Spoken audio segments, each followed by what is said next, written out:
1957 July నాటి చందమామ బేతాళ కథ. గర్భశత్రువులు. పట్టువదలని విక్రమార్కుడు చెట్టు వద్దకు తిరిగి వచ్చి శవాన్ని దింపి భుజాన వేసుకుని మౌనంగా మళ్లీ శ్మశానం కేసి నడవసాగాడు. అప్పుడు శవంలోని బేతాళుడు, రాజా, నీవు ఇంకొకరి కోసం శ్రమ పడటంలో ఆశ్చర్యం ఏమీ లేదని చెప్పవచ్చు. ఎందుకంటే పూర్వం మణిమంతుడు అనేవాడు తన గర్భశత్రువైన ప్రదీపుడి కోసం 3 మాసాల పాటు అహోరాత్రులు శ్రమపడ్డాడు. వారి కథను చెబుతాను విను అంటూ ఈ కింది విధంగా కథ చెప్పాడు. పూర్వం అంగదేశానికి విదేహ దేశానికి మధ్య ప్రబలమైన శత్రుత్వం ఉండేది. 2 దేశాల మధ్య ఎడతెగక యుద్ధాలు సాగుతూ ఉండేవి. ఇలా జరిగిన ఒక భయంకరమైన యుద్ధంలో విదేహ పూర్తిగా ఓడిపోయి అంగరాజుకు వశమైపోయింది. విదేహరాజ కుటుంబం దేశాంతరాలు పట్టిపోయింది. అంగరాజు కింద సేనాధిపతిగా ఉండిన మణిమంతుడు విదేహకు రాజుగాను అంగరాజుకు సామంతుడుగాను పట్టం కట్టుకున్నాడు. యుద్ధంలో విదేహ దేశపు సేనాధిపతి వీరమరణం పొందాడు. ఆయన కుమారుడు ప్రదీపుడనేవాడు సమీపంలో ఉండిన ఎడారిలో గల కొండలలో తలదాచుకున్నాడు. ప్రదీపుడితో పాటు మరికొందరు క్షత్రియ యువకులు కూడా కొండలలో తమ నివాసం ఏర్పాటు చేసుకుని తమ దేశాన్ని విముక్తం చేయడానికి ప్రాణాలను ధారపోస్తామని ప్రతిజ్ఞ చేశారు. వారు ప్రదీపుణ్ణి తమ నాయకుడిగా ఎన్నుకున్నారు. కానీ మణిమంతుణ్ణి యుద్ధంలో జయించే అవకాశాలు వారికి లేవు. వారి వద్ద కత్తులు తప్ప వేరే ఆయుధాలు లేవు. యువకులందరూ కలిసి 10-15 మందికి మించి ఉండరు. అటువంటి సందర్భంలో మణిమంతుణ్ణి జయించడం మాటలా? మణిమంతుడికి చతురంగ బలాలు ఉన్నాయి, అంతులేని ఆయుధాలు ఉన్నాయి. మనకు సైన్యం లేదని, ఆయుధాలు లేవని చేతులు కట్టుకుని కూర్చుంటే మన ప్రతిజ్ఞ నెరవేరదు. ధర్మయుద్ధం చేయలేకపోతే అధర్మయుద్ధమైనా చేసి మనం శత్రువును నాశనం చేయాలి అని ప్రదీపుడు తన మిత్రులను హెచ్చరించాడు. అతని నాయకత్వం కింద యువకులు అధర్మయుద్ధం ప్రారంభించారు. అంగకు విదేహకు మధ్య బిడారులు వస్తూ పోతూ ఉండేవి. ప్రదీపుడి ముఠా వాళ్ళు వాటిని కొల్లగొట్టేవారు. ఎడారి మధ్య కొండలలో ఉండే ఆ యువకులు ఆహారం సంపాదించడానికి ఇంతకన్నా మరొక మార్గం లేదు కూడా. వాళ్ళు చీకటి రాత్రులప్పుడు విదేహనగరం ప్రవేశించి మణిమంతుడి తాలూకు మనుషులు ఎవరైనా చిక్కితే హత్య చేస్తూ ఉండేవారు. ఒక రాత్రి ఈ విధంగా వారు మణిమంతుడి కుమారులు 2 చంపేశారు. ప్రదీపుడి ముఠా వాళ్ళు చేసే దారుణ కృత్యాలను మణిమంతుడు ఇంతవరకు చూసి చూడనట్లు ఊరుకున్నాడు.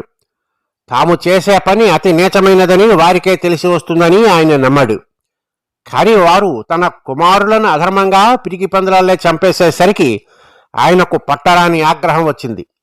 మణిమంతుడు తన కింద ఉండే సర్దార్లలో సమర్థుడైన వాడిని పిలిచి, ఏమోయ్, నీవు కొంత బలాన్ని వెంటబెట్టుకుని వెళ్ళి కొండలలో ఉండే ముఠాను హతమార్చి తిరిగిరా. ఒక్క ప్రదీపుణ్ణి మటుకు ఎట్టి పరిస్థితిలోనూ చంపవద్దు.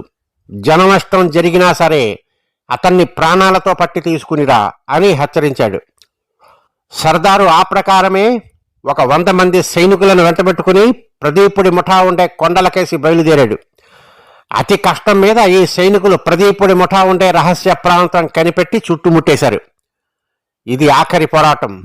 ప్రాణాలకు తెగించి పోరాడండి, శత్రువులకు మాత్రం లొంగకండి అని ప్రదీపుడు తన అనుచరులను హెచ్చరించాడు.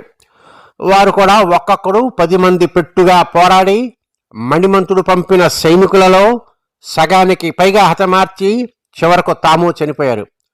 ప్రదీపుడు ఒక్కడే మిగిలాడు. కానీ అతన్ని ప్రాణాలతో పట్టుకోవడం సర్దార్కు చాలా శ్రమ అయింది. అతను అసలే గొప్ప వీరుడు, ఆ పైన ప్రాణాలకు తెగించి ఉన్నాడు. చివరకు సర్దారు వెనక పాటున ప్రదీపుడి తలపై బలంగా కొట్టి స్పృహ తప్పి పడిపోయేలాగా చేశాడు.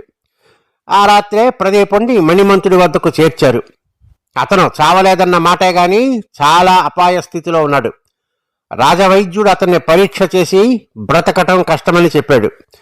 అలా కాదు, ఈ కుర్రవాడు బ్రతికి తీరాలి. నీ శక్తి యావత్తూ వినియోగపరిచి ఇతని ప్రాణాన్ని కాపాడు అన్నాడు మణిమంతుడు. వైద్యుడు అహోరాత్రాలు రోగి పక్కనే ఉండి చికిత్స చేశాడు. వారం రోజుల పాటు ప్రదీపుడికి స్పృహ లేదు. ఆ తర్వాత మరి 3 వారాల పాటు స్పృహ వచ్చినట్లే వచ్చి మళ్ళీ పోతూ ఉండేది. 1 నెల గడిచాక ఇక భయం లేదు, ఈ కుర్రవాడు మళ్ళీ బ్రతుకుతాడు అని రాజవైద్యుడు మణిమంతుడికి ధైర్యం చెప్పాడు. ఈ 1 నెల రోజులు వైద్యుడికి గాని మణిమంతుడికి గాని నిద్రాహారాలు లేవు. ప్రదీపుడు బ్రతుకుతాడనగానే మణిమంతుడి ఆనందానికి మేరలేదు. స్పృహ తెలిసి మణిమంతుడిని గుర్తుపట్టగానే ప్రదీపుడు ఆశ్చర్యపోయి మీరా అన్నాడు. అవును నాయనా, నేనే. నీకేమీ భయం లేదు. నువ్వు తిరిగి కోలుకోవటానికి నేను ఎంత త్యాగమైనా చేస్తాను అన్నాడు మణిమంతుడు. అందులో అతిశయోక్తి ఏమీ లేదు. ఎందుచేతనంటే మణిమంతుడు ఎప్పుడూ ప్రదీపుడి పక్కన వద్దనే ఉండి అతనికి కావలసిన పరిచర్యలన్నీ చేసేవాడు. తన చేత్తోనే అతనికి ఆహారం పెట్టేవాడు. ప్రదీపుడికి స్వస్థత చేకూరటానికి వైద్యం కన్నా కూడా మణిమంతుడి ఉపచారాలే ఎక్కువగా తోడ్పడ్డాయి. ప్రదీపుడు నడక దగ్గర నుండి మళ్ళీ నేర్చుకోవలసి వచ్చింది. మణిమంతుడు అతన్ని పట్టుకుని ప్రతిరోజు తోటలో నడిపించేవాడు. పట్టుకోకుండా నడిచే స్థితి వచ్చినాక ఒకనాడు మణిమంతుడు గెంతగలవా నాయనా అన్నాడు. ప్రదీపుడు ప్రయత్నించాడు గాని గెంతలేకపోయాడు. 3 నెలలు గడిచాయి. రోజు అడుగుతున్నట్లే మణిమంతుడు ప్రదీపుణ్ణి గెంతగలవా నాయనా అని అడిగాడు. ఓ అంటూ ప్రదీపుడు కొంత దూరం పరిగెత్తి చాలా దూరం గెంతాడు. భేష్, నువ్వు ఇక్కడే ఉండు, నేను ఇప్పుడే వస్తాను అంటూ మణిమంతుడు భవనంలోకి వెళ్ళిపోయాడు. ఆయన ఉద్దేశం ఏమిటో తెలియక ప్రదీపుడు ఆశ్చర్యపడుతూ అక్కడే నిలబడ్డాడు. కొద్దిసేపట్లోనే మణిమంతుడు తిరిగి వచ్చాడు. ఆయన చేతిలో 2 కత్తులు ఉన్నాయి. ఇవి దేనికి అన్నాడు ప్రదీపుడు. మనిద్దరము ద్వంద్వ యుద్ధం చేయటానికి అన్నాడు మణిమంతుడు. ఆయన కళ్ళు చింత నిప్పుల్లాగా ఉన్నాయి. ద్వంద్వ యుద్ధమా, దేనికి అన్నాడు ప్రదీపుడు. నువ్వు నా ఆగర్భశత్రువు. నా కొడుకులిద్దరినీ చాటుగా చంపించావు. నేను నిన్ను ధర్మయుద్ధంలో చంపుతాను. ఈ అవకాశం కోసమే నిన్ను మృత్యువు నోటు నుండి కాపాడాను. ఇప్పుడు నా పగ తీర్చుకునే అవకాశం వచ్చింది అన్నాడు మణిమంతుడు. ఆయన అందించిన కత్తిని ప్రదీపుడు నిరాకరించి తల వంచుకుని నిలబడ్డాడు. కత్తి తీసుకో. ఇదివరకట్లా పిరికి పందలాగా యుద్ధం చేశావు. కనీసం వీరుడిలాగా చచ్చిపో. నాతో యుద్ధం చేయక నువ్వు తప్పించుకోలేవు అంటూ మణిమంతుడు అతని చేతిలో కత్తి పెట్టాడు.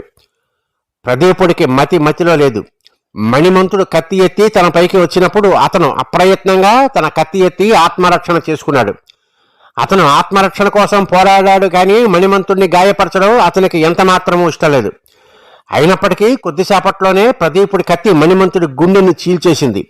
వెంటనే ప్రదీపుడు తన కత్తిని అవతల పారేసి తండ్రిని కోల్పోయిన పిల్లవాడిలాగా ఏడ్చాడు. మణిమంతుడు చాలగానే విదేహ ప్రజలకు చైతన్యం వచ్చినట్లయింది. వారు ప్రదీపుణ్ణి తమ రాజుగా ఎన్నుకొని అంగదేశపు బలాలను తరిమారు. ప్రదీపుడు మణిమంతుడు కుటుంబానికి గొప్ప జాగీర్లు ఇచ్చి తన రుణం తీర్చుకున్నాడు. బేతాళుడు ఈ కథ చెప్పి, రాజా, నాకు ఒకటే సందేహం. ధైర్యంలోనూ ఔదార్యంలోనూ ఎవరు గొప్పవాడు? తన గర్భశత్రువు ప్రాణాలను కాపాడి ధర్మయుద్ధంలో జయించడానికి ప్రయత్నించిన మణిమంతుడా, అధర్మయుద్ధంలో మణిమంతుడి కొడుకులను హత్య చేసి ధర్మయుద్ధంలో మణిమంతుడితో పోరాడటానికి వెనకాడిన ప్రదీపుడా? ఈ ప్రశ్నకు సమాధానం తెలిసి కూడా చెప్పలేకపోయావో నీ తల పగిలిపోతుంది అన్నాడు. సందేహానికి ఎటువంటి తావు లేదు. ధైర్య పరాక్రమాలలోనూ ఔదార్యంలోనూ కూడా మణిమంతుడి కన్నా ప్రదీపుడే గొప్పవాడు. అతను అధర్మయుద్ధం చేశాడంటే అది దేశభక్తితో మాత్రమే చేశాడు. ధర్మయుద్ధానికి అవకాశం లేని పరిస్థితిలోనే ఆ పని చేశాడు. మణిమంతుడి కన్నా అతను గొప్ప యోధుడని ఆఖరి పోరాటంలో రుజువు అయ్యింది. మణిమంతుడి ఔదార్యం చాలా కపటమైనది.